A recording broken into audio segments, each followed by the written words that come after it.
Hah? Nah, itu puasa. Pusing lagi. Sahur sering nanti sahur. Urusan pintu sahur. Hah? Sahur. Urusan pintu sahur. Mana softtek kata buat softtek? Bu, apa yang maklumat Ramadan? Sahur ya, oi. Dia ada kehargaan, dia. Apa yang betul gimana? Ayolah. Iya. Kudu ngalem kita. Mana? Ini kata.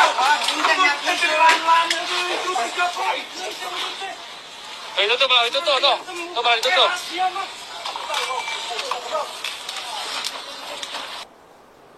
Menurut berita yang beredar, kejadian tersebut terjadi di daerah Garut.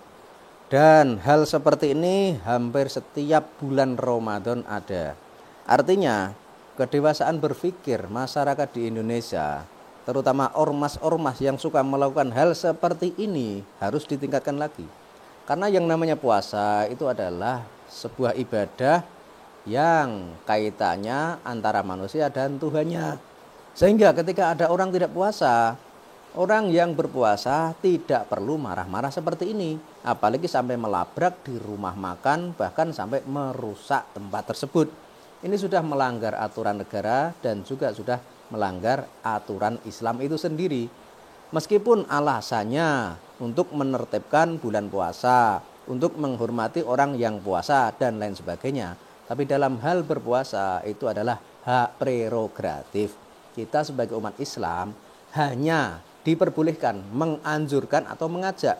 Soal orang lain mau berpuasa atau tidak itu adalah urusan orang lain tersebut. Dan di sini kalau hal seperti ini dibiarkan, ini bisa memunculkan bibit-bibit radikalisme. Agama dipaksakan terhadap siapa saja yang diinginkan oleh orang yang ingin mentargetnya. Ketika orang seperti ini tadi, misalnya dia sedang bepergian, atau orang tadi misalnya sedang sakit, atau mungkin orang tadi bukan orang muslim. Bagaimana orang yang sudah terlanjur marah-marah tadi? Atau begini gambarannya, misalnya orang yang dimarahi tadi, orang non-muslim kemudian baru berencana masuk muslim. Kemudian ketika mendapat perlakuan seperti ini, ya otomatis orang tersebut akan menggagalkan niatnya untuk masuk muslim. Itu artinya apa yang dilakukan oleh ormas-ormas seperti ini sangat membahayakan. Apalagi kalau kita lihat di akhir video tampak ada seorang lelaki berpakaian seperti Satpol PP. Namun hal itu sudah dikonfirmasi oleh Wakil Bupati Garut. Berikut videonya.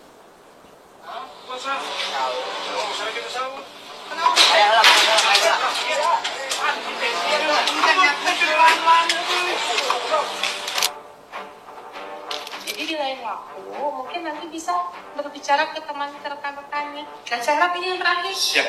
Karena cara mainnya nggak begini. Satpol PP juga cara mainnya nggak begini. Terus kalau sekarang viral, terus ke nasional. Oh Garut nih memang ormasnya gini-gini. Nanti ada yang mau investasi ke sini alergi Pak. Jadi harus diketahui bersama bahwa satu sama lain itu saling menanggung nasib satu sama lain, bukan cuma berarti bupati atau wakil bupati. Sudah beredar. Ini yang tadi marah-marah ya. Tersebut di luar dugaan kami. Mungkin untuk hari Rabu ukuran buat saya dan rekan-rekan itu baru terjadi seperti itu. Nah kalau misalnya Garut terkenalnya ormas yang meresahkan, anarkis dan segala macam, bahkan kan yang diviralin. Oh kalau udah diviralin kita harus hati-hati sekali gitu ya. Saya khawatir justru makin kuatlah identitas Garut sebagai kota yang tidak ramah investor. Tapi terlebih daripada itu saya terima kasih Bapak dan Pak Laksa dan kawan-kawan mau ikut membantu. Tapi mungkin nanti lain waktu jika ingin kolaborasi harus sama langkahnya, sama caranya, sama polanya. Tinggal saling memperbaiki diri. Pak Satpol PP juga beserta jajaran ya, mungkin nanti kalau ada begitu silakan aja tegas, karena sekarang kalau udah berhadapan sama kamera netizen tuh susah gitu, yang kena kita sih. Dan yang ke depan kalaupun ada tindakan itu yang memiliki kewenangan kan TNI Polri juga di belakang kami. Jadi Pol PP ke depan, TNI Polri ada di belakang. Nah nanti rekan-rekan pun kalau ikut itu dibatasi. Prinsip kami tegas, tepat, tapi humanis. Hari ini ekonomi lagi sulit. Orang ketika ada pembatasan waktu, ada beberapa sektor yang memang dia terjun drastis. Kita akan membuat pasal tambahan, tapi tetap dengan tidak menciderai akidah itu sendiri gitu ya. Bukan berarti jadi boleh makan di luar, enggak. Operasional mungkin ditambah, tapi caranya gimana itu sedang dirumuskan oleh Pak Bupati dan jajaran Pemkot ini. Pun saya juga sebagai yang muda di sini, saya sangat menghormati orang-orang yang lebih senior daripada saya. Cuman hari ini saya punya tanggung jawab untuk menjadi pemimpin yang baik di Garut, membuat semua masyarakat baik. Jangan hapunten ya, abi upami ayah kata-kata yang kurang berkenan, salah teman-teman yang lain mohon sampaikan. Pertama saya kecewa, tapi kedua saya memaafkan, dan ketiga juga saya meminta maaf. Ya.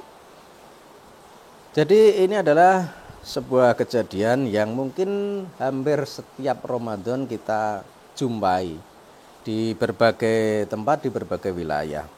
Ini menunjukkan bahwa pemahaman orang-orang seperti ini terhadap Islam itu masih kurang. Jadi Islam itu dikesankan sebagai sebuah ajaran yang harus diterapkan kepada siapapun. Padahal kalau kita lacak, orang yang memaksakan tersebut belum tentu melakukan Islam yang seutuhnya. Jadi harusnya kita itu kembali ke jati diri masing-masing. Kita tingkatkan keislaman kita sendiri sambil mengajak orang lain untuk menjalankan Islam. Tapi dalam soal puasa, kita itu tidak usah dan tidak boleh memaksakan terhadap orang lain agar menjalankan ibadah puasa. Hal seperti ini kalau dibiarkan, ini bisa menjadi kekacauan. Bukannya orang akan tertarik untuk melakukan puasa, tapi justru sebaliknya, orang akan malah makin senang jika tidak berpuasa. Jadi intinya, kalau Anda itu sudah melakukan ibadah puasa, kalau Anda itu sudah benar-benar kuat menahan lapar dan dahaga selama seharian penuh, Anda juga harus siap mendapat godaan ketika Anda berada di jalan melihat orang tidak berpuasa. Jika Anda belum bisa menahan hal tersebut, ya sebaiknya jika berpuasa Anda tidak usah bepergian, tapi tinggal saja di rumah, tidur saja di rumah, tidak usah melihat orang lain yang tidak berpuasa.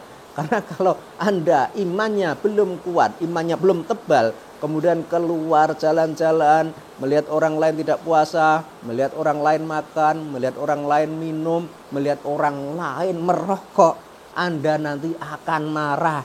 Nah, ketika Anda marah, maka puasa Anda hanya percuma dan sia-sia.